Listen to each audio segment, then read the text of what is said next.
I didn't know these existed until a week ago. We only have a bag of 7,000 of these in the I know. break room. I know. And I'm going to eat them all.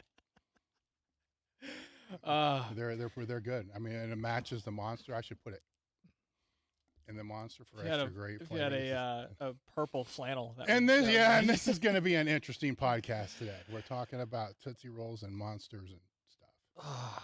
So welcome everybody if you're watching this live. If you're listening to this after the fact, thank you for downloading. As always, this is episode 84 of Dave Tate's TableTalk podcast. I'm Sam Brown with Dave Tate, as always.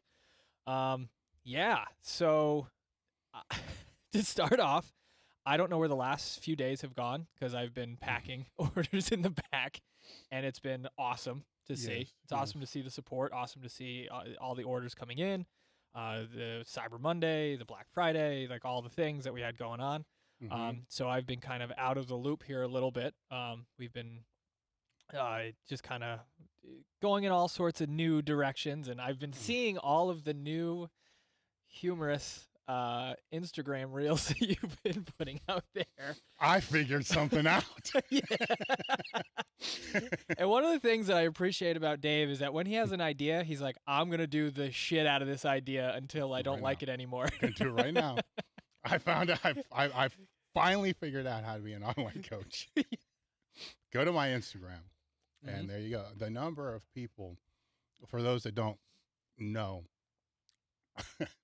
I found that I can duet, I think is what it's called. Yep. People with my reels, and it's cracking me up. So I did it. Just the first one was just, hey, think about this for your training. Yep. Looking for people that've been through a train your ass off, stuff like that. Then it's like, I can do way better than that. You can do this for anybody. Yeah, I'm gonna look for some conjure what stuff. I'm gonna look for the best shit I can find. And then yesterday, man, sealed the deal. It's Smithing, James Diesel Smith. If you go back, he's been partnered with Joe DeFranco forever. He used to be on our site a long time ago. Yeah, sends me a video of this dude squatting, and I'm like, okay. He sent this video. It's a reel. I'm just going to record it right when I watch it. Cause he's like, you got to see this one. And so I turn that thing on and start recording it. And this dude just like falls apart. Just disintegrates. So, yes. And that's 100% authentic reaction. Cause I didn't even look at it first. And I'm like, okay, this is going to work. So that's been my humor. Yeah. It's sucking me back down the fucking social media. What's that? Remember that documentary about how we're all brainwashed into social media? What was that called? The social media experiment? Yeah, it was like the social project, something like that. Yeah, that's fucking me. They just got me. That's you right now. Like I was out of it, man. I was completely out. I had no social media apps on my phone at all for like 6 months, and then it slowly starts coming back in. And then this duet thing, bam! I'm like that. Fuck, you know, they had that big screen, right?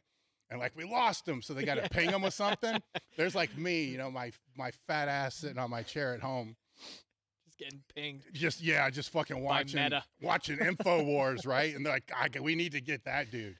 Dear lizard people. Yes, like we need to get this guy away from the lizard people. Then boom, they hit me with a duet, and they're like, fuck, I'm right sucked back in. Well, two of my favorite things. One, watching the stats on the back end of that video, even on our YouTube. Oh, it's on. I forgot I put it on YouTube too. Is people are watching it like 300% of the video, so everybody's watching it at least 3 times. I had to watch it 3 times because the first time, I'm like, the fuck was that? He just melted. And then I'm like, this can't be real. There's somebody just died, and I'm making fun of it. And then, it took me a few times. Yeah, but then like the other thing that you were doing, which I thought was great, was like messing with Joe Jordan. Was probably. I think that needs to be a series. Oh, it's gonna be. That's one of my favorite things that I've seen. And it's such a good opportunity to just be able to reach out and kind of talk to some of these people again and just kind of connect again. But I was laughing so hard when he was doing the belt squats. Like you're just the belt squat was a good one. So that's actually a good kind of a segue into I mean, kind of looking back onto the year, right? 2021.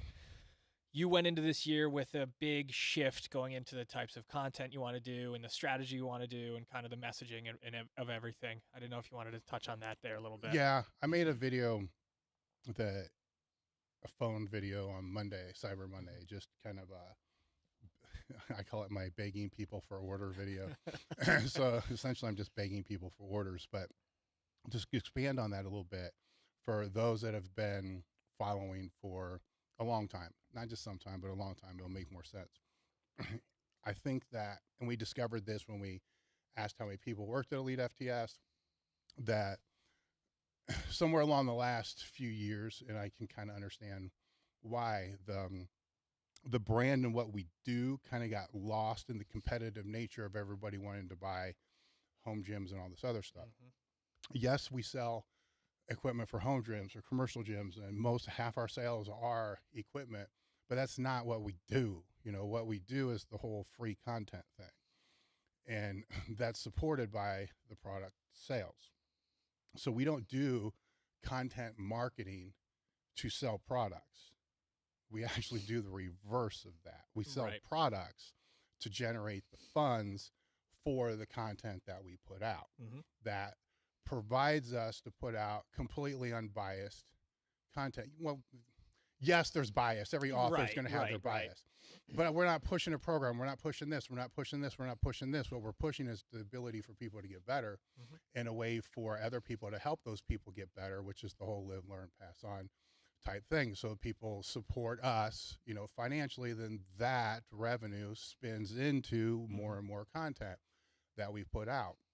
So going back in time when 2020 hit and, you know, everything was falling off the rails everywhere, I had to pivot because the content expense, overall expense, just got way out of control. And when that's out of control and you're trying to figure out, well, how do we audit this? How does it generate revenue? It had to be reduced to be able to absorb shipping prices. I'm not going to go down that whole road. We pivoted the way that we had to pivot to be able to keep the company moving forward. That's what we did. So that was like 2020. But 2021 was, how do we bring back the content to the level that it was and higher, but this time not fuck it up to where it becomes so much drag that the expense becomes something that we can't offer sales, you know, on product. And that's kind of what this year was, is how do we, like 2020, how do we tear it down? How do we find out what's useful, what's not useful? Not on our side so much, but on the listener side, you know, the content consumer side. Yep. What do they want? And then this year has been bringing that back to kind of see, okay, what do they want? Where's the efforts need to be put into? How do we put the efforts into that so it is profitable? I mean, so it breaks even. Yeah, right. It's not taking a hit on the company. Well, there's a huge percentage, you know, I won't put this out there, but there's a huge percentage of our total expense that goes to content that scales based upon sales, profitability, all the other kind of stuff. When I went over that before, that's kind of where the problems came in. Now we're still not there, you know, where there's still budget to be able to get there, but that expense increases with specific things that we've done this year, like the limited apparel, the monetizing the YouTube, and these other type of things, where none of these are really paying for complete staff yet, but they will. So that was also part of the message that I put out the other day, was to thank the people that are following the podcast, thank the people that are subscribing to the YouTube, commenting, doing all the stuff that we ask them to do, because it does make a difference.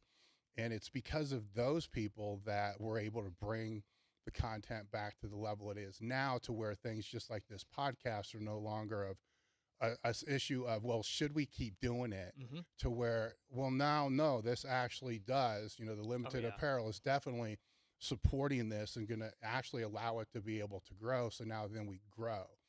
And Same thing with the other channels as well. So if it wasn't for the support of all those people, hell, you wouldn't be here. We wouldn't, you know. Right, 100%. So now we're in a position to where I'm looking into that 2022.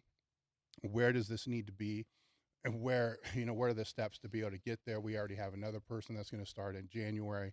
There's another, you know, we're getting ready to put out 2 or 3 more job requests. What do you call that? Ads? Applications. Job ads? Or, no, what is that word? A thing. A job thing. Right? I absolutely went blank. Yes. Because as this grows, we're going to need more, you know, digital media for sure. We're going to need to build on that a little bit more. So we need another one there. We're going to start putting all the content in January, all housed on our site. So you won't have to be able to go all over the place to be able to find that. That's going to scale up. Marketing is going to scale up. So there's a couple of things that next year it's already cutting the path of where it's going to be, but it's where we need to be. It's where I thought we should be, you know, after a year. And now the next year is just, how do we grow? Well, it's not how, because we're going to, you know, so are there going to be multiple podcasts? There's so many different things that it can be on the table once the resources are available for that. So now it's just that accumulation of the resources, that the revenue's not tanking us, you know, it's not pulling us down. So now here's that piece. Where do we go from here? Right. And, you know, it's another reason why I'm more involved with social, is I need to know what's going on, you know, on social media. And you can't really market, if you want to call that, or produce content. So either way, let's say you want to use the social media for marketing, or you want to use the social media just for content. It seems kind of obvious, but you can't really utilize those tools effectively if you don't use them. Right. You know, so you just can't, because you can't. I mean, there's one thing that I've learned, you know, over all the years. I mean, there's nice tools that you can use to like schedule and do this other kind of shit, but it's still engagement media type stuff. So getting in there to be able to see, because there's a lot of things, you know, the bringing microblog, I can go on forever here, but sure, you know, bringing the microblogs back onto the Instagram, that's started to do that, you know, so there's a lot of different things. I get very, involved. I get obsessed. And when I jump into something, I get fucking obsessed about it. So then I want to learn everything that I can know about it to be able to, you know, scale it and then basically get out of it. So the time that I wasn't on social media, I lost a lot, you know, as far as skills and what was going on with that. Now it's like, holy shit, you know, there's so much potential. And I fucking hate social media for what it is. Sure. You know, but there's the good and bad of everything. Yeah. And I think one of the things that really separates us from other, you know, strength equipment companies, even though we are an education company first and foremost, is the fact that people interact, when they interact with the account or they interact with you online, it's you or it's me or it's whoever, like we are the people doing the thing. Right. And as opposed to having this massive organization where you're just talking to so-and-so, you don't even know who you're talking to. Right. And I think that is such a really cool place to be. It's fun though, too, because people don't know that I'm posting all the fucking shorts on YouTube.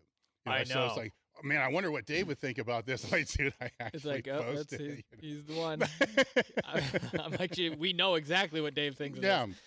I might keep arguing about it, man. Keep going, you know. Right, and that's funny because that's a good point, right? It's like we are posting these things up there, right? We posted up a Tiffany squat there the other day, and it got like just there are some, I don't even know who these people are. These like cave trolls that come out of the woodwork and just start like bad mouthing everything about anything in the video. They're like, oh, I can't believe your monolift is orange. I can't believe, like they'll pick out anything and just rip into it.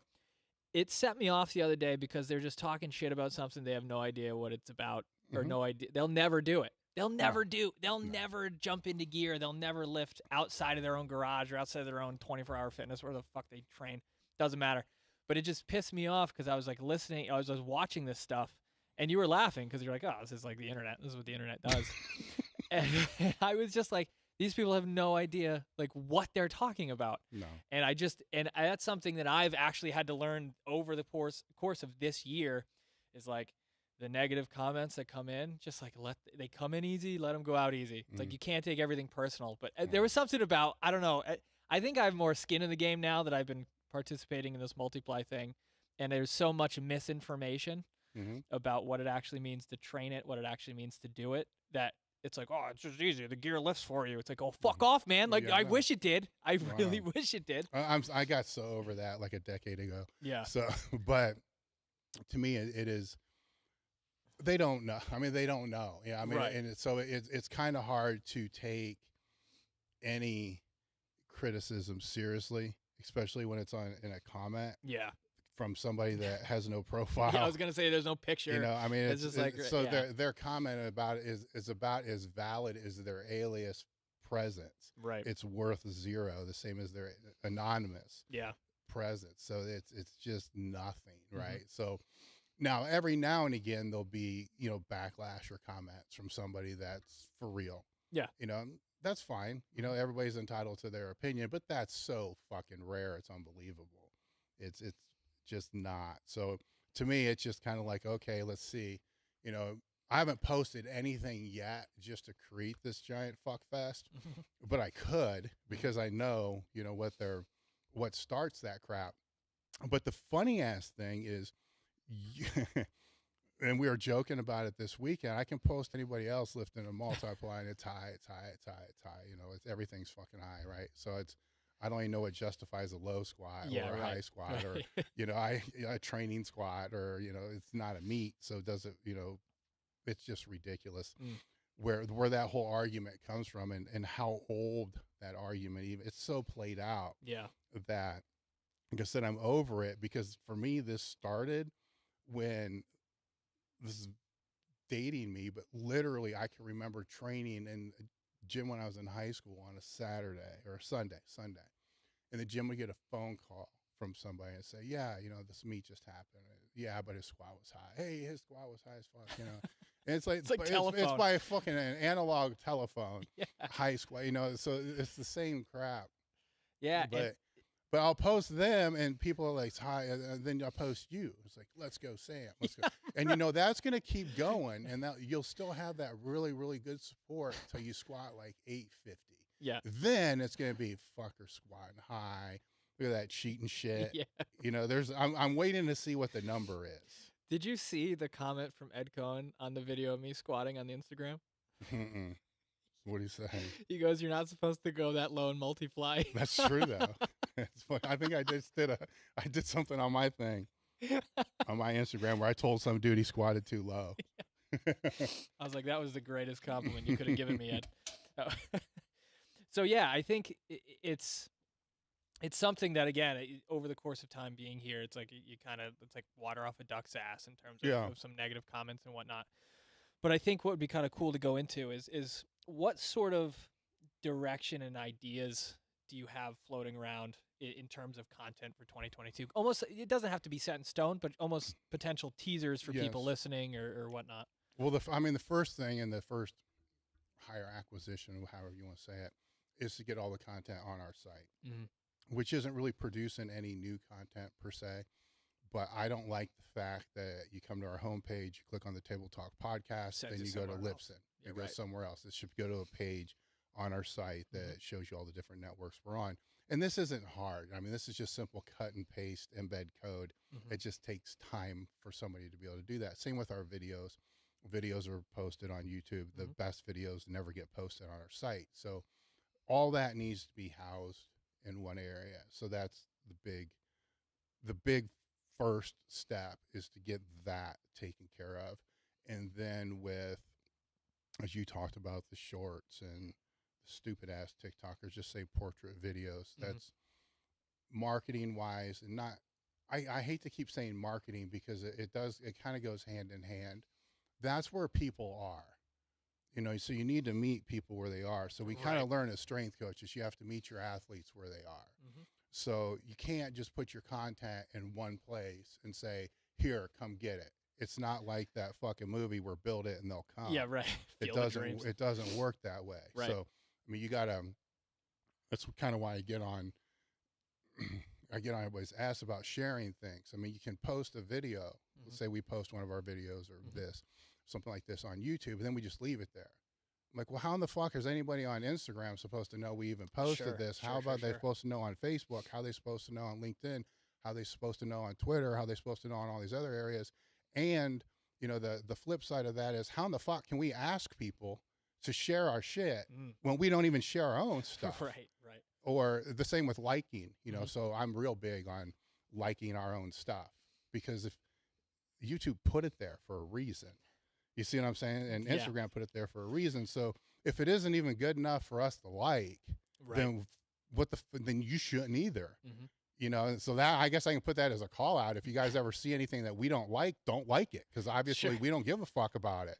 Right. And but that's a part of this moving forward is, having the content to be able to meet people where they are, because some of this stuff isn't going to be able to be housed on Elite FTS, because if it's, whatever we do with the shorts or vertical, whatever the hell you want, portrait mode videos, which is going to be a lot, whatever we do there, it's kind of going to be hard to repurpose.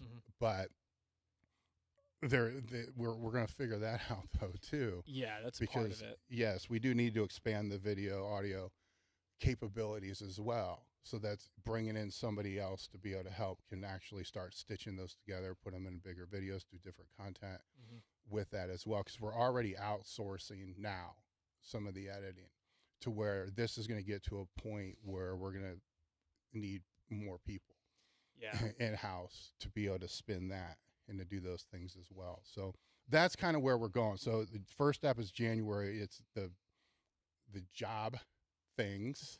Posting. Yeah, posting. I mean, it's usually not going to find anybody coming into the end of the year. Yeah. We'll hit first of the year on how we move with that, but all that still kind of has to fall under a bigger marketing umbrella. So, no, I agree. Yeah, so we got to find the people. But in terms of I'll call it the TikTok, the Reels, the Shorts, whatever that vertical format is, I think something that we can tell the people that are listening to this and watching this is we're going to be interacting with the things that you tag us in. There's a possibility where Dave may be reacting to it, or I may be commenting on it, or that's one of our team's major goal, is to try to connect with the audience in a way that other people and other organizations and companies will not or cannot because of their size or their choice of direction or whatever it is. It's like we want to be a constant reminder to the people that are following us and supporting us that we are there to help. Yeah. Right. So I was actually talking to Jacob about this. Is like, after this, I think we're just going to jump on into TikTok or Reels or whatever and see what people are tagging us on and record a few things, or, we already have something we're working on behind the scenes here a little bit too that we just noticed, but it's going to be that interaction. I think that's got to be one of the biggest pushes going forward. It is constantly interacting with the audience in a way that is supportive of them and their goals, but also supportive of the team's direction and where we're going to go. And the one of the bigger things for me is I need and want the listeners, viewers, demographic readers, because there's content articles as well. I want them to understand and to see that the more support they give us, the more content comes out. So they've seen that over this past year, and they're going to see that, as it goes into next year as well, because that is a percentage of the revenue. I mean, that's where it goes. So that's how it's going to scale and move from there. So they will see. I mean, they will see. So and their suggestions are obviously always welcome. In a weird way, I don't want to make this sound bad, but the suggestions are welcome, but the analytics are what we have to look at. Right. So you can ask for a lot of different things, and there may be 30 people that are very vocal about asking for these certain things, but there's thousands of other people that have already liked this video or this, or so that's where those likes and that's where all those things kind of come into play, because that's what we're overall looking at. Yeah, and I think at the end of the day, it's a good point to make, is that it's all performance driven. If something does well, we're going to keep kind of leaning into it. If something does poorly, then we may have to push back and reassess how things are going, right? So, again, any support that anybody gives us is greatly appreciated in whatever that system or form or format that they, have been kind of working on. But kind of shift gears out of the content a little bit and back into the training end of things. Adam and I are a week and a half out, more or less. Training over the weekend went well. We had our last heavy bench and squat, right? So what kind of a setup did we do for the squat? It was the reverse band. So that was as heavy as we've gone. Yes. With just free weight. So it was getting ready for the meet. So there's the Circuit Max to build the strength, and then you got to come out of that to be able to build the stability and the confidence to be able to support without the chains or the bands. So that's done. I mean, squatting's essentially done, except for a deload week, which would be this week, which isn't going to be. That's a tricky one though, because mentally, if you're mentally on point, it's not hard. If you think it's a deload, it's going to be hard. That's the problem with deloads. That's why I've never liked them. Is a lot of people think, it's just an easier day. It's not. It's an easier day if you're mentally on point for it to be a big day. Yeah. Then it's a real deload from that. But essentially the training is done. It's just tying up the loose ends to be able to go to the meet. Yeah, and it was cool to see that like the equipment is starting to. I mean, we're locking in how I'm gonna wear everything and how it's gonna be set up, and it's all the finer details on the execution of things. Even talking to Adam about like what the day of weigh-ins is gonna look like for him, what the day before weigh-ins is gonna look like, because he's cutting weight, obviously.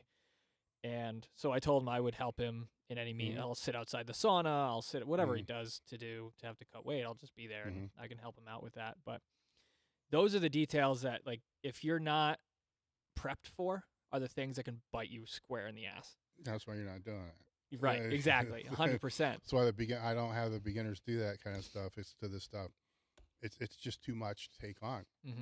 It's enough just to deal with the last week, of anticipation or whatever you want to call that. That's enough in itself for most people to deal with, and then just to write it through. It's then what happens after. Where, that's kind of easy because the first couple of weeks you don't do fucking really anything, but that starts to play into it a little bit, because at this point is when you,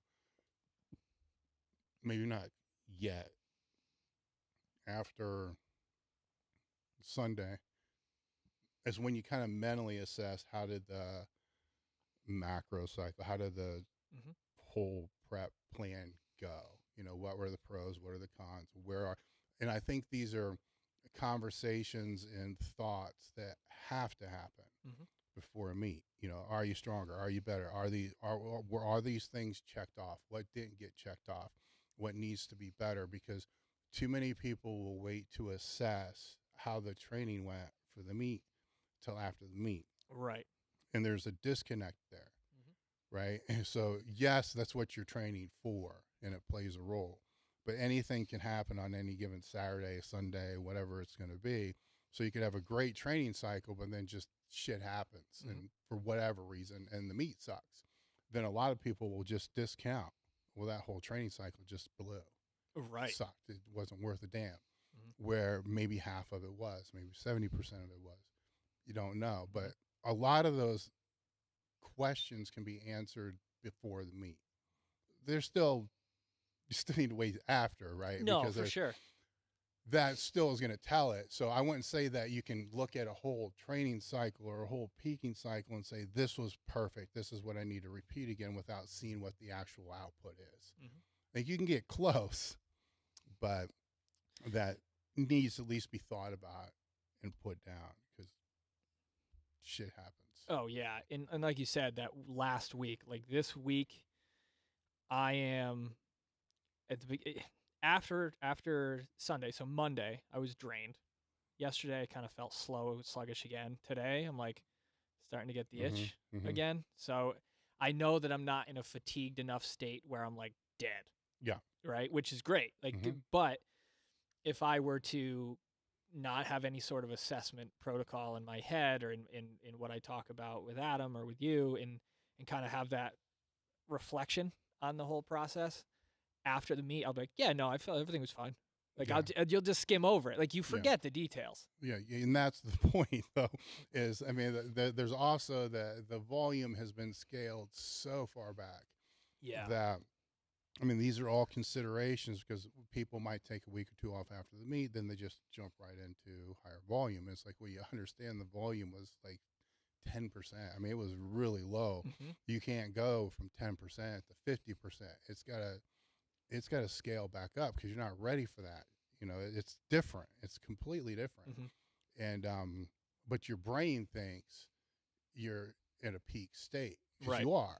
Sure. But you're not at the peak state for Yeah, you're not ready for conditioning. You're actually the furthest away Right. from that peak state, which is why so many people get hurt the first 4 to 6 weeks after a meet because it's just stupid shit. Yeah, either they crank up the volume or they like test a max on something else after, or yeah, a lot of people. I mean, a lot of times they're going to try to extend the peak, and I've done that, so I get it. It's a risk, you know, and sometimes you just get so fucking mad because everything went well, you were strong, but it just that day just didn't go right. Right. You know, so I see both sides of it, but you can only do that for so long. You know, I would say you can't do it, but you can only do it for so long. You got to back it out. I mean, and that's one of the things that that I'm noticing as well, and it's cool to be in the position that I am to be able to come into work and train, and like if I need to roll something out, I can just hop on the turf and roll something out real quick. If something feels tight, or if something feels kind of funky, I can move it. I can do whatever I need to do. But it's been quite an eye-opening experience because this is a different type of peak than that I am accustomed to. Because in a strongman setting, it's like, okay, you have a max deadlift or like you have a max log. It's like you're peaking with that traditionally, but you still have to keep the energy systems up in the other things. So you're never really like 100% peaked in one direction. Yes. You know, because you can't just be 100% in all things at all times. Well, you can, but you're going to suck in a lot of them. Right. Well, actually, no, you can't. I get what you say. You know what I mean? I misheard what you said. Yeah, your endurance can't be through the roof, and your maximal power output can't be through the roof. No. You know, so there's a blend. So it's cool to be in this position because, like, in terms of just how I feel, is like I have this level of like, oh yeah, no, I feel like I lifted something heavy, but like the fatigue of having to do like a max sandbag carry with the max deadlift, like it's like I feel pretty good. Like, no, that's not. You know, it's just a different thing entirely, and it's cool to kind of feel that and to kind of assess. So I'm taking a ton of notes on how I'm sleeping, like all the stressors, like what things are. One thing I have noticed, and I don't know if this is a powerlifting thing or whatever, my level of agitation. It's like I'm just fucking ready to go. Yeah. And it's like I just wanna like I'm not like I just need this fucking meet to happen. That's pretty much where I'm at. Part of how it is. Yeah. It's part of how it is. But yeah, no, it's been a wild ride for sure. And again, I think we compete on the 12th of December, so it's just a week and a half or so from now. Not to date this too bad, but yeah, no, it's cool to see. It's cool to be a part of, and yeah, it's one thing I did want to bring up was, in terms of like your training and Todd's training, like what sort of I know you're probably not going to go into detail with this, but what sort of goals do you guys have going into the next year? Because you have, I mean, I've seen you guys, I mean, both of you have been throwing some fucking weights around that have blown my mind. Personally, I work a little bit differently on this. I have things I want to do before the end of the year that are undone, that need to happen, so it won't get pushed into the other year. So I don't even. I know this can. I know. I won't think of what the big rocks are. That's kind of how I define that. So if you you ever heard the story about the glass and the rocks? You put the big rocks in first. Yep. And then you put the pebbles in, and you put the other shit in. So the big rocks I won't even think about until probably January is how I work, and then that will be those rocks for that year. But I know that, I'm working on still taking out a couple more of those rocks that I had for this year now. So I just focus on that. But that I still know in January that those, whatever I determine those big rocks to be, those aren't going to even be on the radar until November, December of the following year. Right. So while I'm making it sound like I don't know what the objectives are going to be, I don't, but I do know that the whole first quarter is going to be wrapped around almost the opposite of what I do now. Yeah. So it's all strength based. So it has to come into that conditioning based quasi off cycle, off season, off cycle, whatever you want to call it. Training that I don't want to necessarily say for me it's hypertrophy based, because I don't know how much I give a fuck about that. But the conditioning does play a factor into that, because everything, usually these rocks are always 1 rep based, whatever it is. So like yourself, a lot of my accessories and a lot of the supplementals have been dialed way down for this. And I can tell now that they've been dialed down for a while, because the recovery, it aids in recovery for a while, but then it starts working against your recovery. Right. Because your conditioning starts to fall. That's what happens when you start extending things a little bit. So a couple of these things I thought would already have been done by now, but I had some setbacks that pushed some of them back a little bit, and tricep being a big one. And so that's where that is. Now, how that next year is probably going to work just like any other year. So I'll sit down and I'll figure out, okay, what the hell is it going to be this time? With each year I've been taking the body weight down. So the last couple years, it's always, last few years, it's been the reverse spider bar, high box, conjugate, what type shit. And it's, the weight hasn't changed. My body weight has. So the first time it was like 308 pounds. It's like, okay, I want to do this in the 270s. Then I want to do this in the 260s. Then I want to do this in like 255, something like that. I don't know if it's going to be the same movement, but that would be the direction I would go, would be, okay, look, I don't want to actually lift more of the weight. I just want to do the same thing again, but can I do that at 240, which means I can get fat, right? But it means that come that time next year, I need to be 240, and to go from, it's doable. So to go from 260 to 240 in a year is not that big of a deal. Right. Where the first time I didn't say I want to go from the 300 to do this at 250. It's like with, so that's going to play a role into it. Todd, I'm not too sure. How that plays. Yeah, right. Absolutely. And it's funny that you mentioned that thing about your conditioning going down. I went for a walk yesterday, and I was like, did someone turn the fucking gravity up or something? Yeah, I get you, man. It came out of nowhere, and it wasn't even like a ruck or anything. I was just kind of walking at a decent little clip, and I was like, ooh, this is... I gotta fucking work on this after this meet. Yes, that comes. But see, that's your recovery too. So if you can't circulate, you can't recover. That's right where that comes into being problematic with that. For sure. And I can see how if someone had a very sedentary lifestyle outside the gym, how their recovery would just go to shit. Like they were just, you couldn't. It's just your blood is like pooling, right? Yes. Like that's how it feels. Like it just feels sluggish. You feel shitty.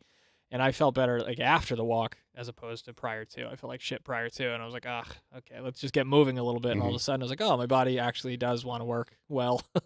It does. At times. For now. Yeah, for now. Cool. So what I can do is actually we got some super chats that came in, guys. And if you have any questions, shoot us a super chat in the chat box here, and we will get to it and we'll start answering some questions. Sound good? All right. First question from Ian. Never used ammonia. Should I get Darkside or the Void? Get the elf on the shelf. That's the real deal. Can we see that? Is that one popped or is that? That's ready. It's ready? All right, let's see. Oh my God. It's really like Yeah. So the it gets you in the, yeah, no, the Darkside, one of them though, we're sold out right now. oh, I don't holy know shit. which one we're sold out. I think of. it's Darkside. I saw the void in there I can't yesterday. believe we're sold out of Darkside. That's harsh. Darkside is harsh, but That one's it's harsh. there's something about the peppermint. That's because you think it's going to be nice, but it kicks you right in the dick. It's getting stabbed in the dick with a candle. No, it's like brutal. We need like a bubble gum so people open it. It's like, oh, this is going to be so nice, and then wham, they get smacked in the face. That's kind of what the candy cane thing does. Yeah, it's not. It's not a pleasant experience at all. All right, let's see. Next one from Jay Bell. What's a good way to forward a form check video to you guys in a way where I can also reimburse you for the time it takes to review and respond back? I don't know how to do. I mean, just send us a video and we can respond to it. That's pretty much. You may not like the response. Yeah, so right. If it's I mean, that's the fucked up thing with this thing. I mean, this Instagram thing. I started doing these. Man, I got 50, 60. I bet sitting in there, people asking me to like review their form. I'm like, you understand? I'm like busting people's balls here, and I mean, it's really hard to like form check 15 seconds. Yeah, right. You know, and but I'll tell you this, if it's me and it's going to if it's not a reel, I ain't bothering with it. I got to repost it and shit. I ain't fucking doing it. Right. You know, if it's a reel, I can just click that button and it does that. So. Yeah, I would say that's probably the best bet. Or watch one of our videos. I mean, we got videos all over YouTube that are tutorials, so just go with those. For sure. Next one is from Brian Linderson here. Regarding multiply, to get used to squatting heavier, heavier weight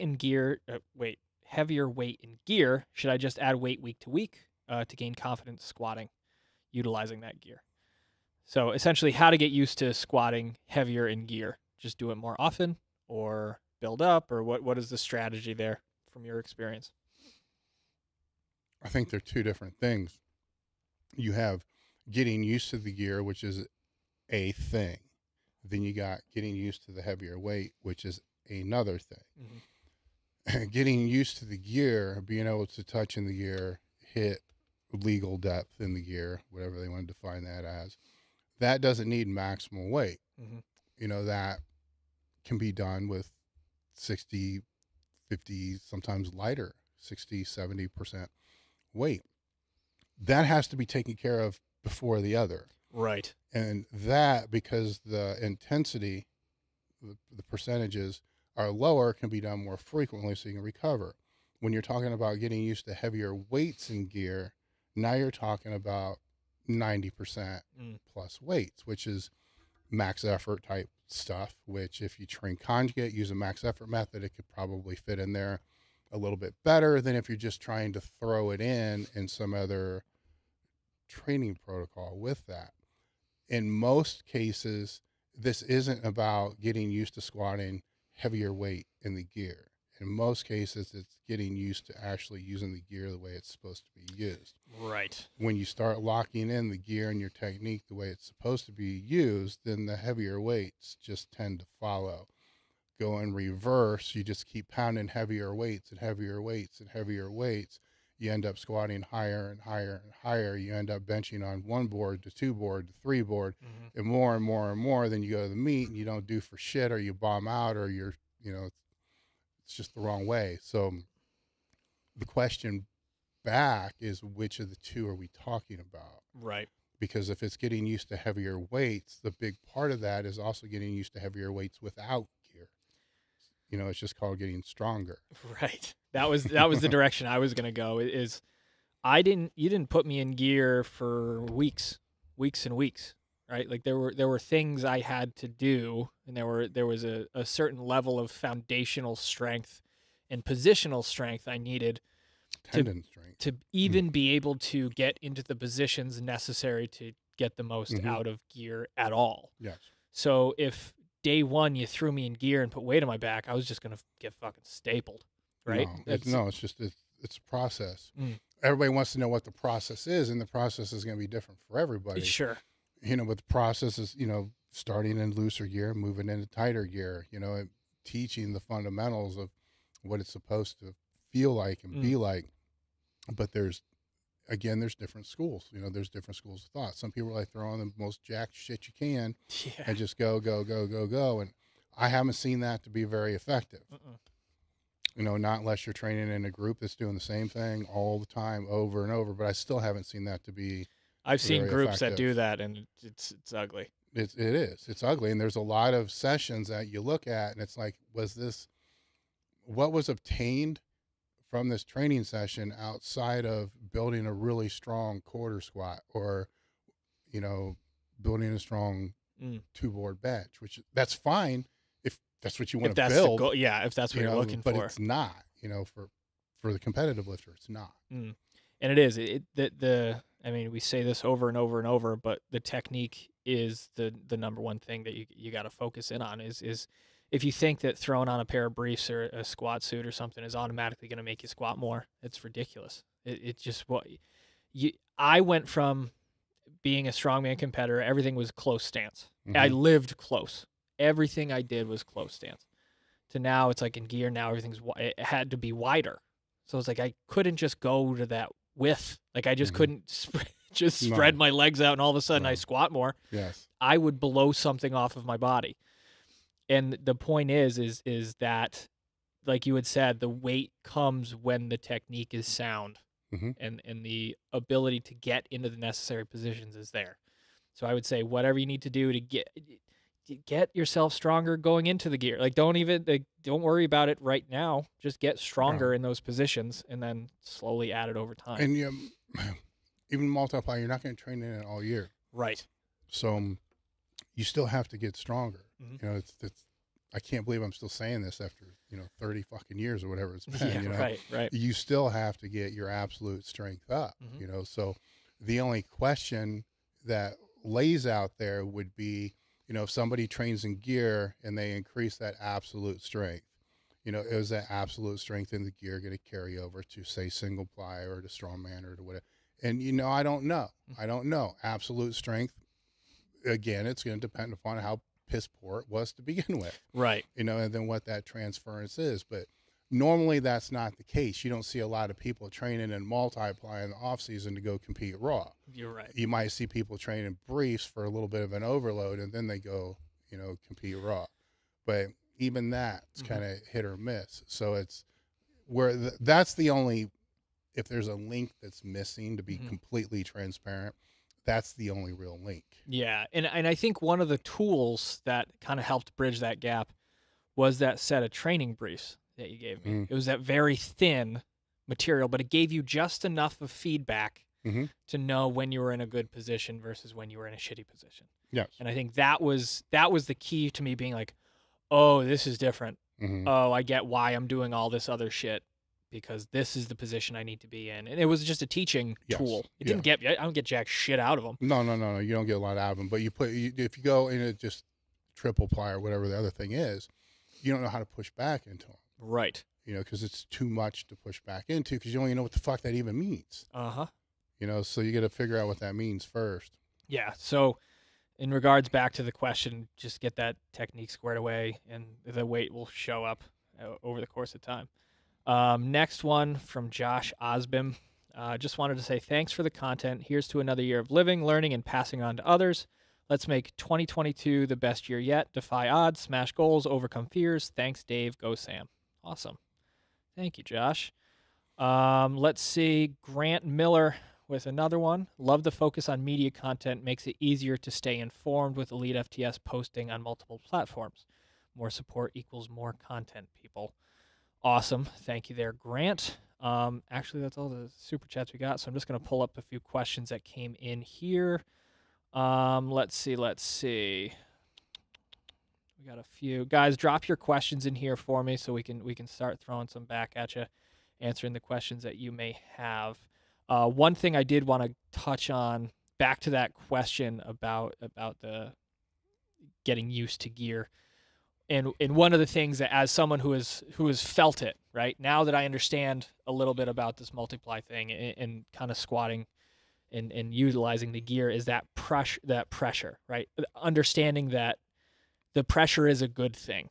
Yeah. Because when you're raw in everything, you feel pressure, but it's not the same thing, right? Like it's compressive force. Then that's what the gear is trying to help you create, Yes. right? And it's so weird. For me, I ran from that shit. My knees dumped forward. I was like, get me the fuck out of these things. Like, this is ridiculous. But I think that's one of the biggest hurdles to kind of overcome when you're getting used to that gear. Yes. Is that's the spot where you need to be. Yes, and I think that's also a hurdle that overcomes when people speak about bracing.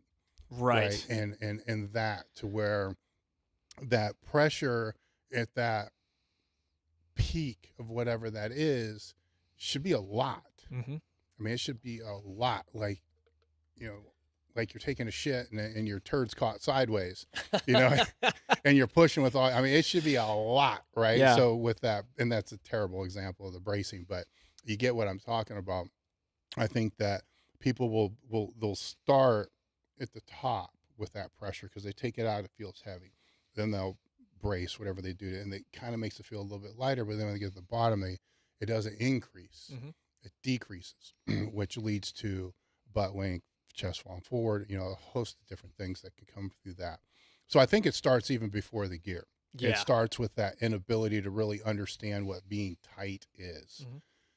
That's critical, because if they don't understand that, then they're certainly not going to understand the pressure, you know, that the gear has.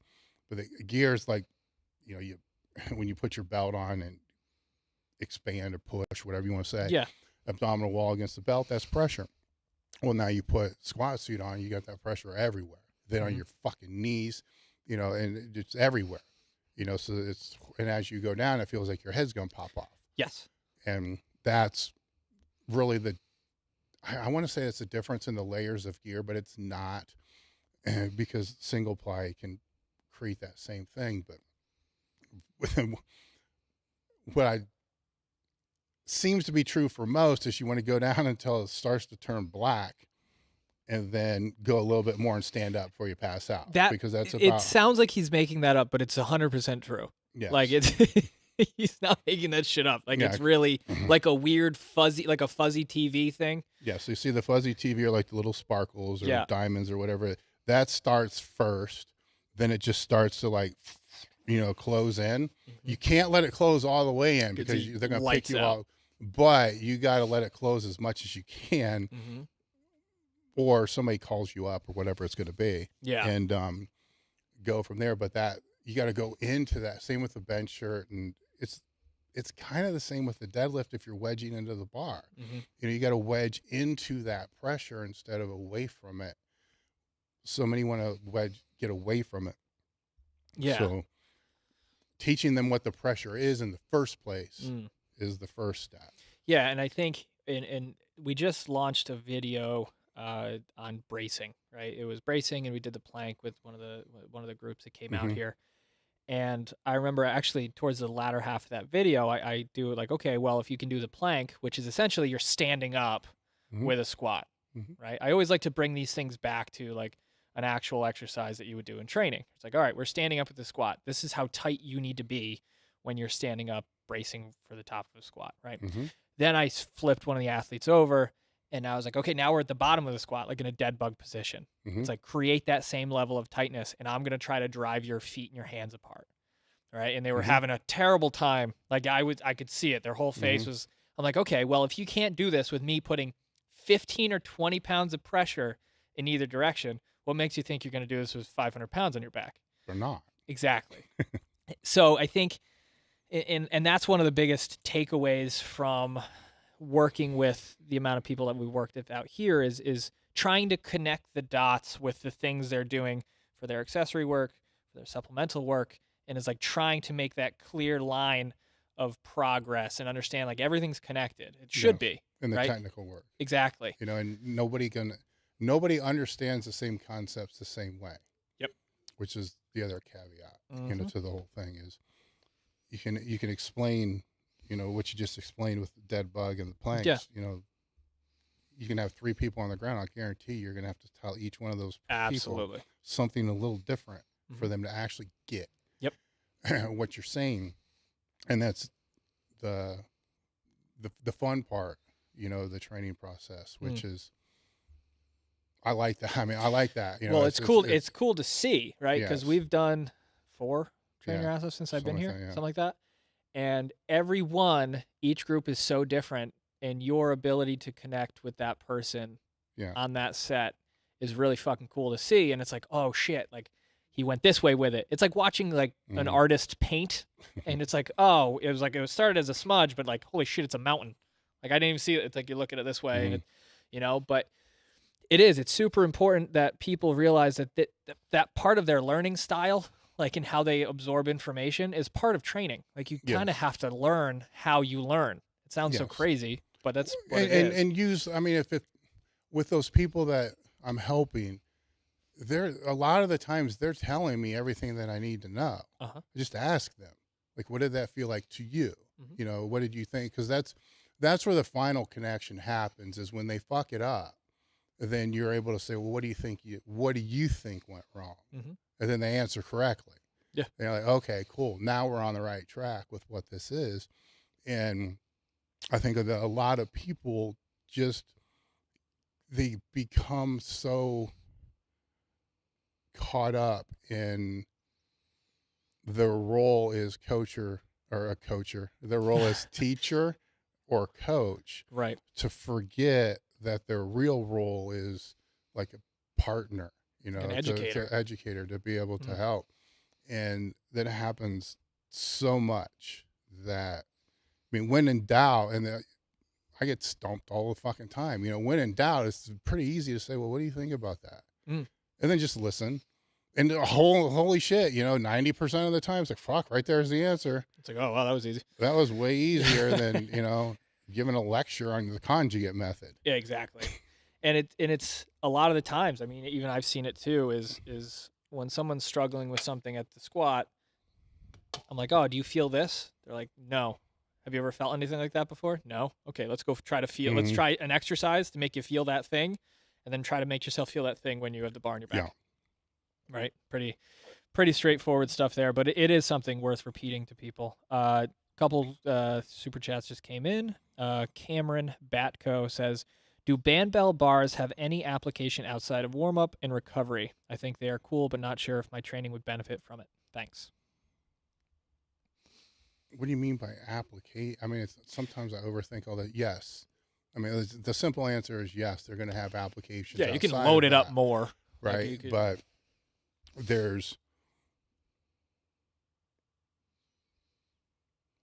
if I was the one that had to if I was in the position that this person's in, and I'm trying to make this decision, is this something that I want to buy, yay or nay? What's the primary reason? What's the first? I mean, there's something that draws the person to this in the first place. What's that primary reason? What do you think that's going to address? Is that going to impact your primary reason? Sometimes that's as far as it needs to go. Sure. Then there's, okay, what's the secondary reasons? Then what's tertiary? So you just kind of work it down and then look at what those are. So his question was in regards to rehab and what was the other one? Recovery? Which is he said warm up and recovery. Warm up and recovery. So to him, that's the primary reason. I'm assuming. Sure. Based upon chat, right? So let's just assume that that's the primary reason. Are there other things that you could do for warm up and recovery to accomplish the exact same thing that you're doing with that, that you could currently do right now with everything that you have? Yep. All right. So my supposed answer to that is 100% there is. You're probably more so. So then what's the secondary reason? So you just walk it down, you know, and that's how I would look at that. So yes, there's other things that you can do with it. You can squat with it, bench with it. There's tons of things you can do with it. It's what do we want to call this concept of lifting unstable objects, which and I think ask yourself the question is like, okay, is that the thing, kind of piggyback what you're saying, is like, is that the tool that's keeping me from the goal that I have? Yes or no? It's like, it's like, you know what? I just really need a bar made out of bamboo. Well, I'm not going to get any better. Where I keep rolling this back to is in my head, is lifting unstable objects going to make you better at lifting stable objects? Right. All right. There's a question, right? Yep. So my answer to that is 100% definitely no. Right. So that's my answer to that based upon my experience and everything else. You're going to be better off lifting fucking barbells and all the other kind of things. Now, do they have other applications? Can hanging kettlebells on there with bands and it's shaking and makes you stabilize the joint help your bench? Maybe. I'm not going to say one way or another. I do it, but I'm not going to say one way or another. Right. But do I don't. So that is it. So there's got to be another decision factor in all equipment that comes back to, is this going to be fun and enjoyable for you to do? Is this going to be something that's a challenge that you can progress on? Right. If I gave a shit, then I would try to progress my 5-rep max with hanging as much shit on the bamboo bars I possibly can. Yeah. And over the period of the 8 weeks or whatever, I'm trying to progress this 5-rep max. I'm going to get better at it because I'm going to suck at it from the very beginning. Yep. So going from that suck to becoming better at it, there is going to be general adaptation that happens to get to that point. Now, once you get to that point, whatever that is for that person, 250 for 5. Going from that 250 from 5 to then 275 or 300 for 5, what is going to be the result or outcome of that adaptation that you didn't already get from here to here, assuming that what you got from here to here had any correspondence to the other thing? Yeah. Because now we're starting to talk about, is standing on a Bosa ball effective? Is standing on our power plate effective? And you're going to see things on both sides of the coin where it's easy to figure it out for yourself. So that's where it falls back to, is this something that would be fun for you to put in there that you think, I'll tell you what, you're going to get better. Oh, for sure. Right? Because you're going to suck at it, so, and anytime you can get better, it's going to be able to help from that regard. But there's right. And I think one of the things to kind of focus in on as well is like you had said, if like, all right, cool, I did 225 for 5 and that got me X amount of progress with a straight bar. Cool. And like, now it's like, okay, let's go to 275 for 5, 285, 295, whatever that may be. You're going to start pushing yourself towards specializing in that skill that you're developing with this new bar or this new input that you're giving your body. That's going to take away from your ability to do the other thing. That specialization starts to swing too far the other way, where you're like, I am so good at unstable surfaces. If I'm ever on a fucking tractor trailer truck on the moon, I'm going to be so fucking strong. But like, unless that's what you want to build. If that's it, that's fine. But I'm the master of this shit. I specialize in reverse band, spider bar, high box, conjugate, the fuck, squat. That's all one word. And it's all one word. So I specialize, so yeah, that's what I specialize in, because I like building that. And I like everything that has to go into making that better. So if I wanted to specialize in, I don't know if you could do a single, on the bell, kettlebell band thing. It's got a lot of adjectives too. So it has potential to be really fucking good. Then I could, in my head, I'm like planning it all out. Like, okay, if I wanted to do this, then I really need to work on just my stability overall before I get into there. So when I get into it, start pushing it, it's going to be a little more stable. Then obviously there needs to be specificity that you have to build into where you're actually using it with that. And then this is kind of where I'm going. You can take any exercise. Oh, please. And say, this is what I want to build and maximize and focus all my attention on building that. And to me, that would be fun. If that's not what he's asking. Yep. So next super chat that just came in is from You Love It. I've never been shit, but it wasn't until I started following Dave and learning from him that I went from suck to good. Thanks, Dave. It's made a big difference in my life over the years. That's always good when nobody's shitty anymore, right? Yeah, just skips right. Just find something else you're shitty in. Yeah, right. We actually got a couple. I noticed a few questions and people kind of bringing up this topic before. We had mentioned it earlier.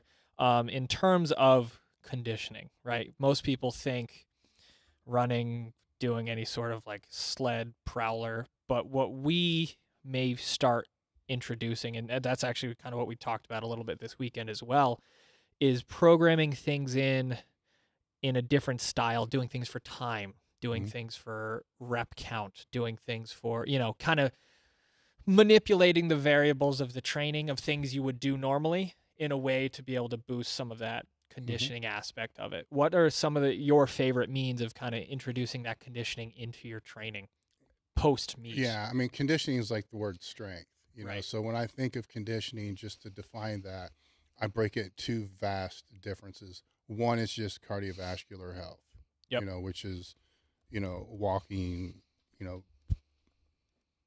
shit like that, just cardio, what most people would call cardio. So that also has a great impact on recovery and everything else that for most people drops pretty far. Yes. So it takes a back seat where I think there should always be, with the exception of peaking for a meet, there should always be something in there, every day just to maintain baseline cardiovascular health. That aside, now the other conditioning I would call means of increasing work capacity, which is a different thing. So that is, how do you increase your general health and physical state to be able to do more work in the same time, training density, or to be able to do more work over a period of time, so just basic training volume. That needs to be periodized as well. Coming off of a meet, it's going to end up probably, let's just say, ground zero, so it needs to come up. So there's a lot of different ways to be able to, and methods to be able to bring that up. Some of the stuff for time is one way to put it in there. It's mentally a mind fuck, because it's harder to do things for time, even, so say it's 2 minutes that you're going to do an exercise, and it's going to be 60 reps. Sometimes it's easier just to do the 60 reps. Yep. And just count the 60 reps than just watch the clock or whatever it's going to be. But there's the time sets. There's a lot of variance that I'm talking about. So what you need to look at is how many of these you're dumping in there, and then what it's doing to create a progressive increase in the volume that you're looking to increase. Right. Right. Because density is a factor too. So we can say, let's increase the volume, and you're going to go from 10 sets per training session, not counting warm-ups, to 50. Well, you could do that over a period of a 4-hour training day. Right. And probably not have that big of problems with that, because long rest periods, hydration, all the other kind of stuff in there. Now you do that and you put it in 1 hour, it's a completely different training impact. So I'm more concerned with with volume I'm more concerned with the density than the total volume. Right. Right. So I could take a day with the plates that we have over there and just walk around, stripping the plates or unboxing the plates and putting them on the machines. Take a whole fucking day, 8 hours, how many pounds are lifted. So essentially I'm just walking around carrying weights, conditioning. Yeah. Right. So I can do that over a period of a whole day. Maybe my traps are a little sore. Now, if I try to do the same fucking thing, except just put plates on each end of the turf, and then pick up, walk, and try to put all those same trips or same steps into an hour, I'm going to be sore as fuck. Right. And I'm going to be breathing like crazy. So I don't know if that really answered the question, but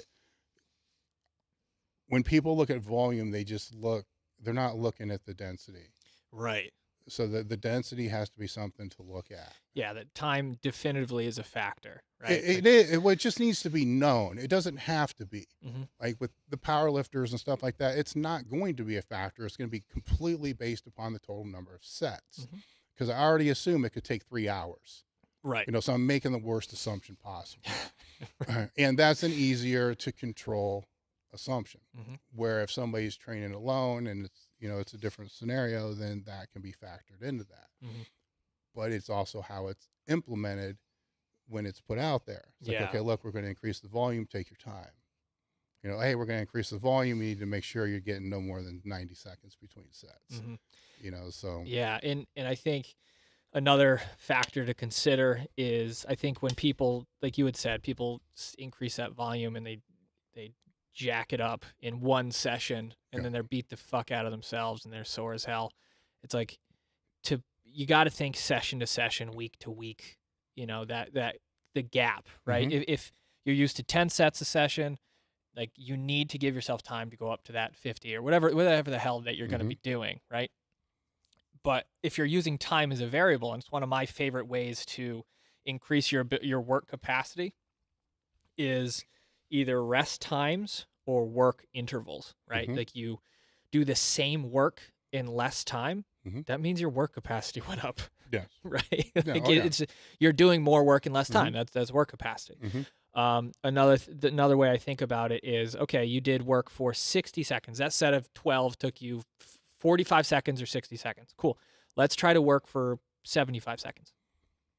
Right? You can either look at reps or you can work at time, right? And I think people are so locked in on reps and sets, they forget that like you can manipulate your training in all sorts of different ways, especially in that off season when you're just trying to get more athletic, you're just trying to get better conditioned, you're just trying to get overall that increases size or width of that base, so then you can peak towards something else at another time of year.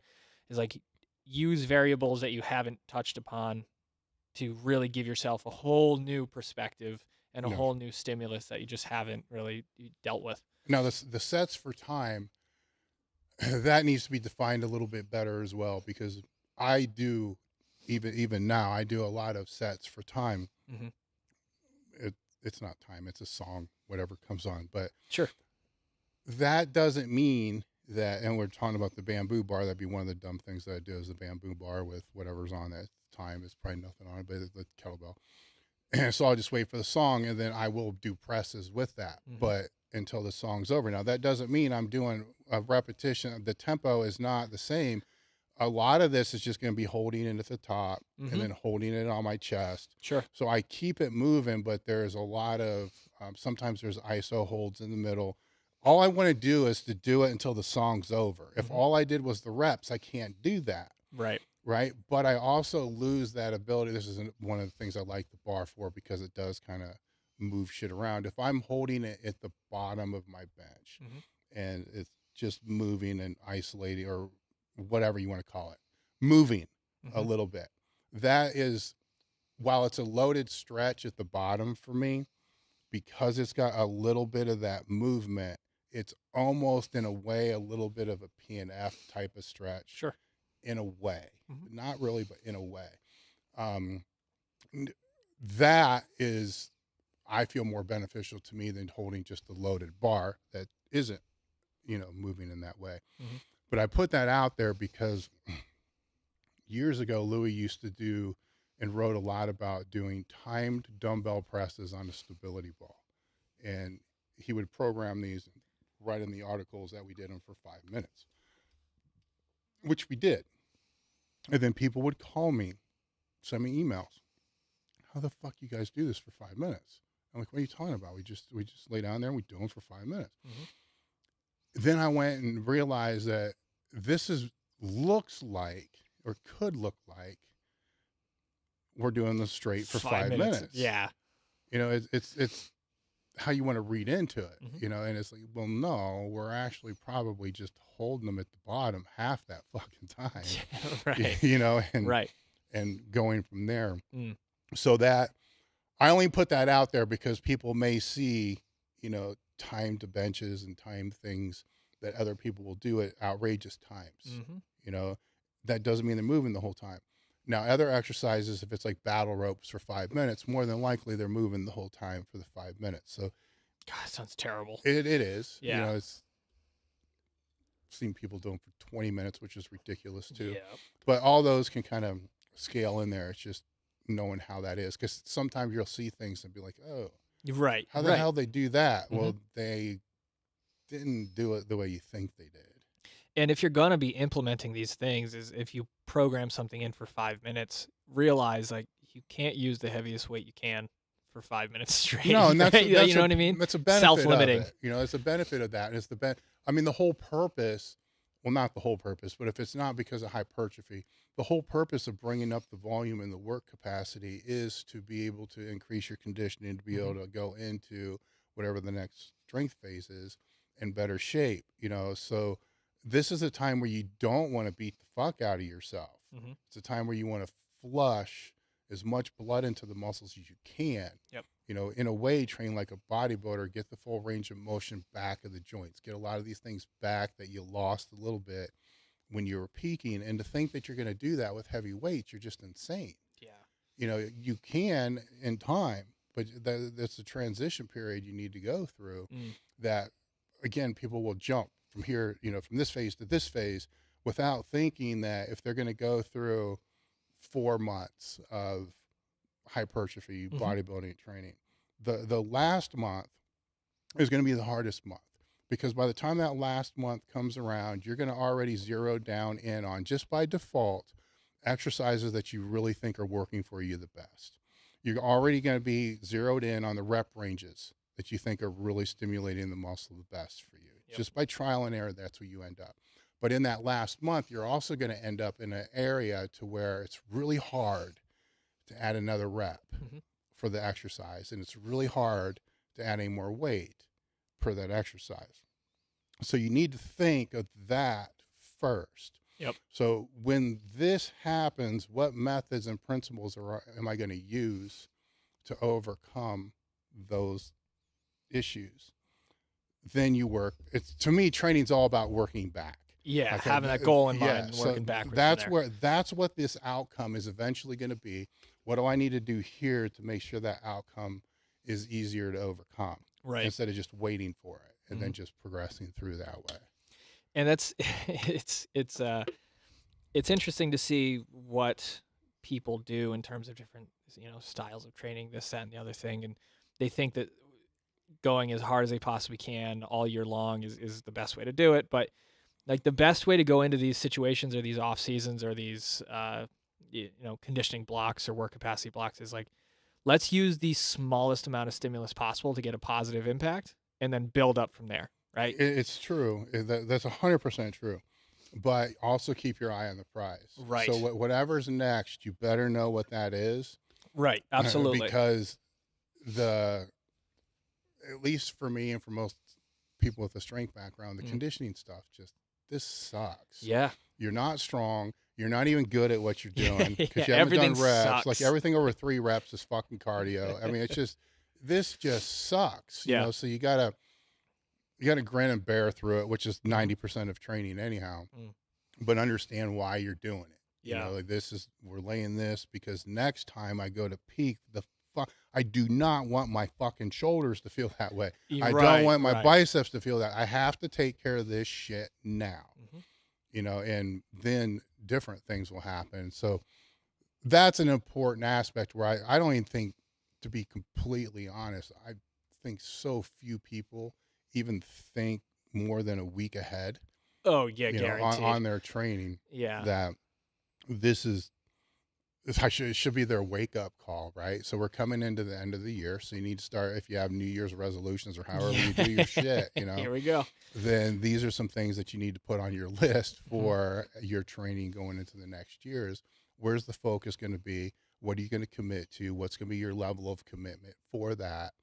And, just put some thought into it. And in your mind, you can kind of lay it all out and then put the plan into action. Awesome. Yeah. I mean, one of the best ways I've seen conditioning be implemented in, Nate Harvey does this in Conjugate U, right? When he's implementing, trying to work people up to max effort work, he'll spend the first month with them doing 4 days a week of dynamic and repetition work, right? Like, he just works on the technique, reduces the rest periods, increases the sets, gets them more comfortable, get that work capacity up. And by the time they're a month in, they're now able to, kind of start graduating to that max effort work. But I think that's even just a good kind of a structure, even if you just keep it as simple as possible. It's like, think of it as dynamic effort days and increase the total amount of sets and keep the rest periods pretty short, right? That's what you were having me do to start I mean, Yeah. I worked up to, 25 sets of 2 or something on the squat. It was crazy. And I was like, this kind of sucks. Yeah, well, every block of training needs to actually periodize in some way. You know, it needs to have its waves and its volume and loading. Even if it's bodybuilding, there should be some degree Yeah. of effort that's being loaded or waved into that. Mm. And the fun part is there are periods once you get in shape and get your work capacity up that you can do shit like challenge sets and Right. you know, really hard ass working sets, which probably don't do a whole lot for you training wise, but they make you feel better Sure. because you're able to, you know, overcome adversity or whatever you want to call it, you know. But you can't just jump into those either. You know, it takes time to be able to build into that. Yeah. But that can be one of those forward thinking goals is I want to be able to do this crazy ass challenge set in 3 months. Well, then what do you need to do to get conditioned for that? Just kind of work it that way. Absolutely. Super chat came in from Nick Nomi. Apparently we helped him a few months ago. He asked us a question about his box squat being higher than his raw squat. And Dave, you had said, stop heaving off the box, and that he's implemented paused front squats to fix it. He's gained 100 pounds, and he hit 600 pounds on his, I believe, box squat or free squat. I'm not entirely sure. But he says, thank you for that. There you go. Shit works. Imagine that. Next one that came in from Big Head Nasty. That's a hell of a name.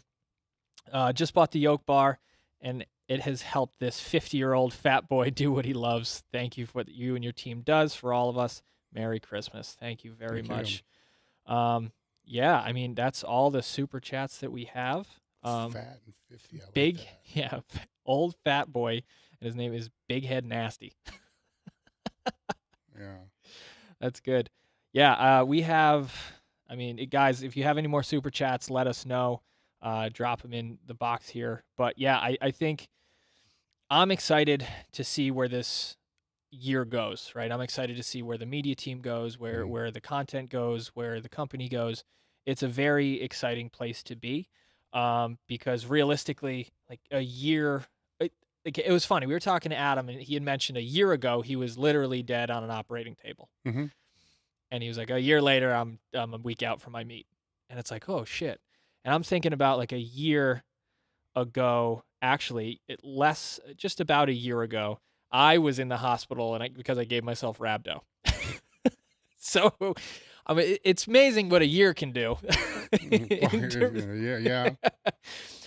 So it's cool to kind of see that and be part of the process. But now here they come. Yeah, they're all coming in here now. Michael Leland, longtime Elite FTS fan. I miss Dave's T-Nation bloat walk stories. What's Dave's best washed up meathead tip for someone dealing with tennis elbow issues in both arms but wants to keep training?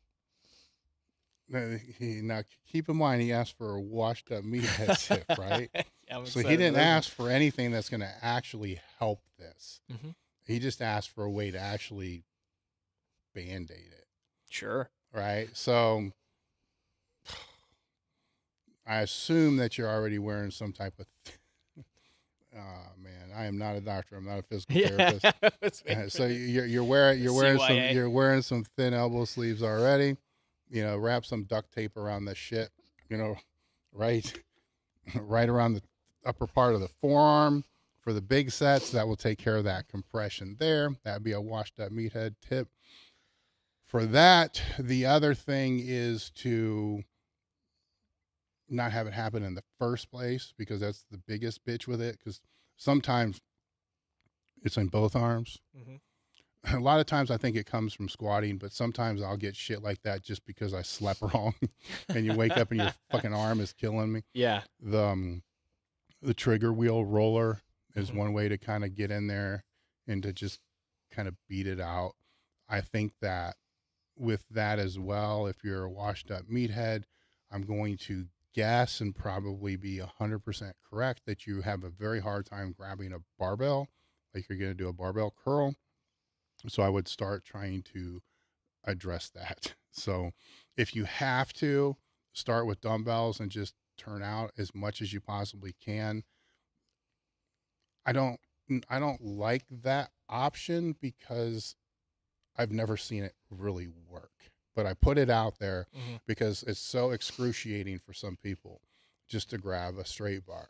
Right. So that's that option there. The straight bar, or not using a bar, using a dowel rod and just going, you can grab it as wide as you possibly can. You just need to start trying to move it in there. And over time, get it to where you can just do 10 reps with the barbell curl to start that. You have other ideas that you use with people, so go ahead with those. Yeah, Jacob, if you want to post a link to the actually, we did an elbow pain video the other day because my elbows were so jacked up. I had to kind of address it. A lot of the times with elbows, what I've seen with my elbows and elbows of people that I've worked with is a lot of the times it comes from an inability to maintain stability in the thoracic spine or the scaps. So we try to make sure that we have proper thoracic extension and rotation in the thoracic spine. We work on our ability to move our scaps in various directions, not just keep them pinned down and back. We need them to kind of move in all planes that we can. We need to work on, I think in the video too, we talk about stretching the things that are keeping you in that internally rotated or that rounded position forward, your biceps, your triceps, your pecs, your lats, right? Kind of opening everything up. And yeah, and not only that, but just maybe taking some time off from a straight bar might be a really good idea. Bringing that grip out a little bit wider if you need to, but if you're not competing, take some time off from the straight bar, use a yoke bar, use anything to kind of get out of that position, because I know from firsthand that the heavier the squats go, the heavier the bench goes, like your elbows take a beating. So you need to make sure you're putting something in during your week that can help facilitate some sort of healing with that. One thing you said there that I did forget, that being a washed up meathead, when this happens in my training in his elbow or the bicep tendon, they never really last that long, because I do exactly what you just said. Yeah. That whatever lights it up, I'm not doing it. You know, so if it comes from, and it can come from the yoke bar because you're grabbing so hard for sure. up in there. Yep. Then I got to pull off of that bar. I need to go to a different bar that's not going to be able to put that tension on there. Yep. And that's kind of the luxury you have when you're a non-competitive meathead. You can just quit doing the shit that's causing the problem, but also realize that the problem was caused. Why was it caused? Now, if it caused just because you slept on it funky, well, that's one thing. That's probably not a big deal. Right. But if it's caused because of overreaching in training or something else that's jacked up in training like you're talking about, you need to address it during that time, but not to force it. Yeah, for sure. This next question is really good. Iron Hills Training. I'm a private sector high school strength and conditioning coach. Do you feel like, since we live in such a media-driven era, that private sector coaches should be hiring a videographer/editor instead of more coaches? Thanks, from North Jersey. Depends what the goal is. But I'd say no. Only because authenticity matters. Right. So we discussed in one of the last podcasts that we can look at, you know, our channel, and yes, we're trying to grow our channel. Yes, there's things that we can do better on our channel. We understand all that. But a lot of the times the videos that I just take my phone and record a portrait video and just throw up there with no fucking editing, formatting, does better than the other ones. And so I assume because it's authentic, you know, it is just me sitting there talking. What do I want to say? The lives they'll do from my office, just in regards to super chats, will get 3 times the amount of super chats, 4 times sometimes, than what TableTalk will get, which is higher production. So I'm not saying that these things are not important. What I'm saying is being authentic is important. And if you're looking to hire these things, then what's the purpose of that? So if you want to hire that videographer or whatever it is to be able to build a YouTube presence, then is your YouTube presence going to be able to generate between $40,000 to $50,000 or whatever it's going to cost you or the company to be able to pay that person? Right. Because we're not even there, you know, and so good luck on that. I'm not saying it can't happen. I mean, Liver King blew up in like 3 months, but so I'm not saying it can't happen. Right. I'm just saying that you got to look at those resources, and then a lot of the time, so much media right now is direct from phone to user.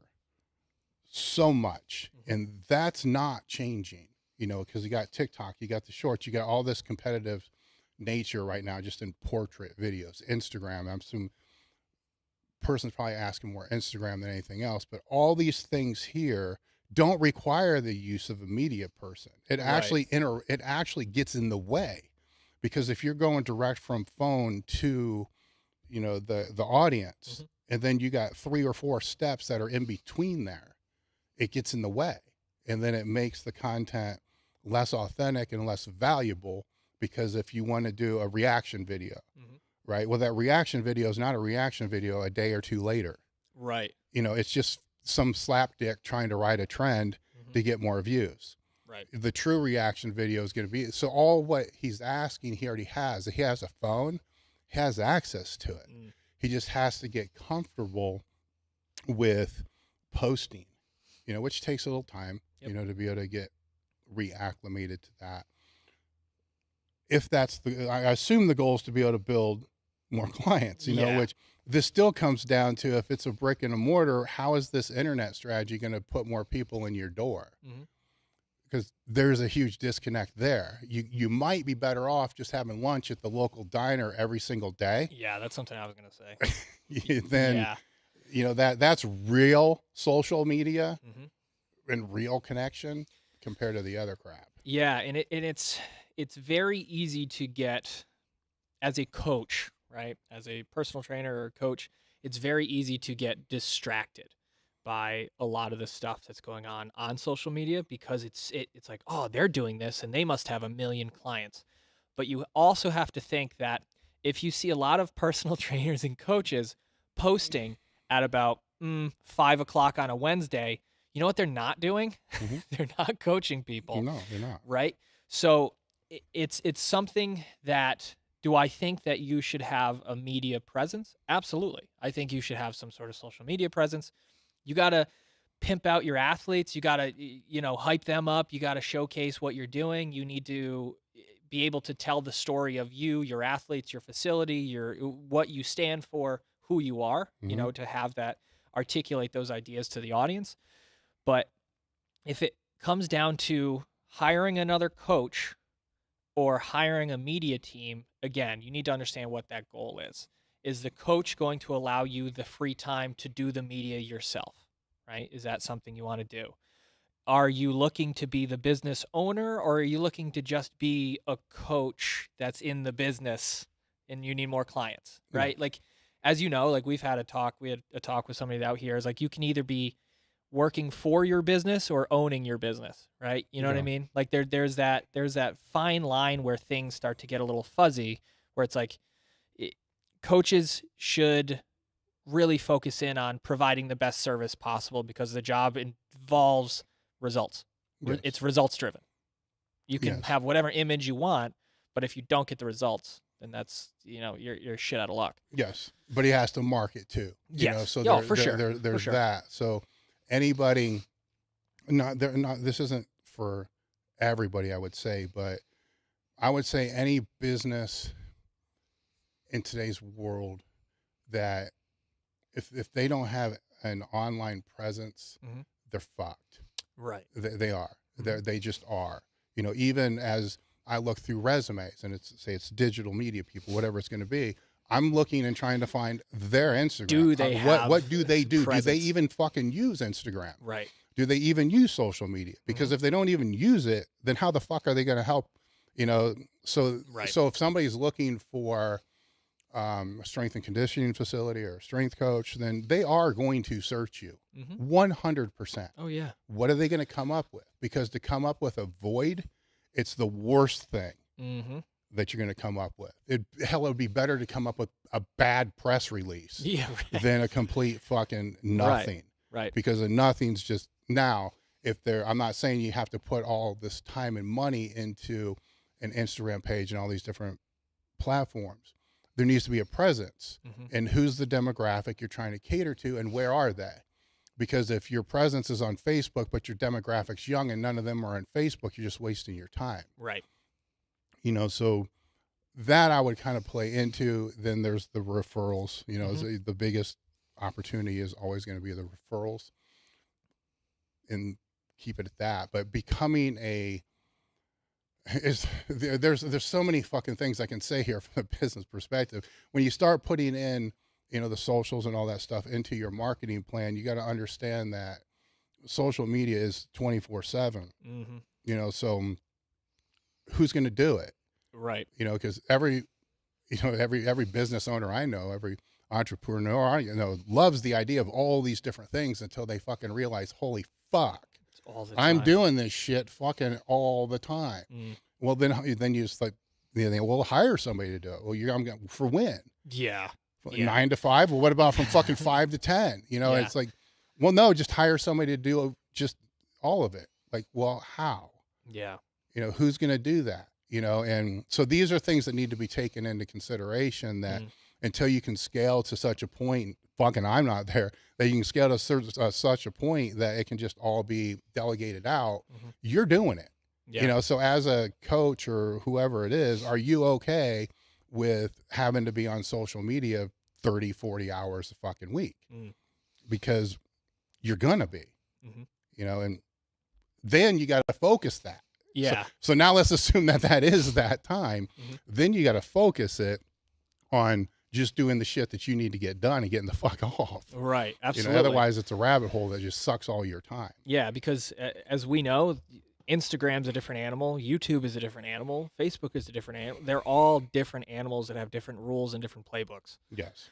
So unless you have some sort of strategy or relative insight into what you want to accomplish on each platform, then you're going to just be spending your money and spitting in the wind. Because if you enact a strategy that works well on YouTube, it's probably not going to work well on Facebook, because it's a totally different thing. And I think, you know, as coaches and trainers and people that work in that service industry, one of the biggest things to focus in on is the best way to showcase your skills is to just tell people that you do this thing. Yeah, I hope, I mean, and this is kind of a little bit off topic here, but I hope we're kind of at this peak of this digital shit right now, which I know sounds crazy, but this meta shit freaks me out a little bit. So I'll put that out there, because that freaks me out, because I'm hoping we're at this peak to where people can still maintain some semblance of a normal life, where, you know, what could potentially be later is like fucked up, you know, and that's why I say I hope it's a peak to where enough people are going to say, that's it, fuck it, this is it, I'm done here, that's it, no, we're not going here, and go that route. But it's a tricky one, man, because businesses are going to be looking at, what, I can sell fucking digital shoes now, I can sell digital hoodies, I can sell digital, you know, all this kind of shit. And what, I mean, I'm just going to rant, but if you're a business and you're a coach and you're a trainer, what if that is where everything is 10 years from now? So then you're virtually training somebody, you know, through some fucking teleport type thing. VR bullshit. Yeah. You know, so anyhow, I'm done. I'm fucking done. We had Basement Brandon drop a super chat. He said, "Get that recluse Wendler back out for some more podcasts." It's probably about time. We'll wait till after the year. Yeah, right. And finally, we got a request from Only Deadlift. He says he got himself and his gym bro friend some gifts from the UK store, and he just wants to broaden the apparel choice in the UK store. Man, I answered a question on this in one of the YouTube videos. How do I go about answering this? We would, but I guess I'll just be really transparent. The support there sucks. Yeah. I mean, so when I say it sucks, what I'm saying is, if we get an order a day, that's probably a good day. You know, and maybe a good day might be 3 orders. But I mean, for a long time, it's like an order every other day. And, you know, the 2020 certainly didn't help with all that, because it just pummeled it down. And so there's a lot of requests, like more inventory. It's like, dude, we got inventory over there that's been fucking sitting there for 3 years and nobody buys anything. Yeah. It was, I don't want to say it was a mistake, but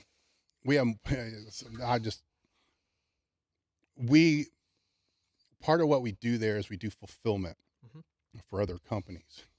We do way better on the fulfillment for other companies than our own. Sales end, yeah. Yeah. So if it was just our own, it wouldn't be there. It just wouldn't be. And so that's kind of where I always step back. People are like, hey, you know, put something in Canada, put something here, put something, like, geez, man, we can't even, we're trying to fucking grow this. It goes back to that question of how big do you really think that we are here? Yeah. It just pop up locations all over the place. But I appreciate the support from that. We have no desire to shut that thing down because the other side of it is doing well. It's just, I always say at some point in time that's going to pop, but I don't think so. We'll see. We'll see. Next one that just came in is from our buddy Fister Pistols. He goes, hi, it's me again. So Fister Pistols checking in. But other than that, that is all the super chats that we have. That is everything that we got. So I think we can wrap this one up. I think we can put a bow on it. Any last words you want to share with everybody? No. That's it. We're gonna. It's been a fucking hell of a week, man. We're gonna just sit here and eat our grape Tootsie Rolls or Fruitsies. Eat the fucking Tootsie Rolls. That's it. And go from there. So, guys, thank you very much for checking out this episode. Thanks for stopping in. Make sure you like, subscribe, do all the things. Make sure you share this with your friends, enemies, family members, whoever you want to share it with. And as always, thank you very much for watching, and we will see you guys in the next one.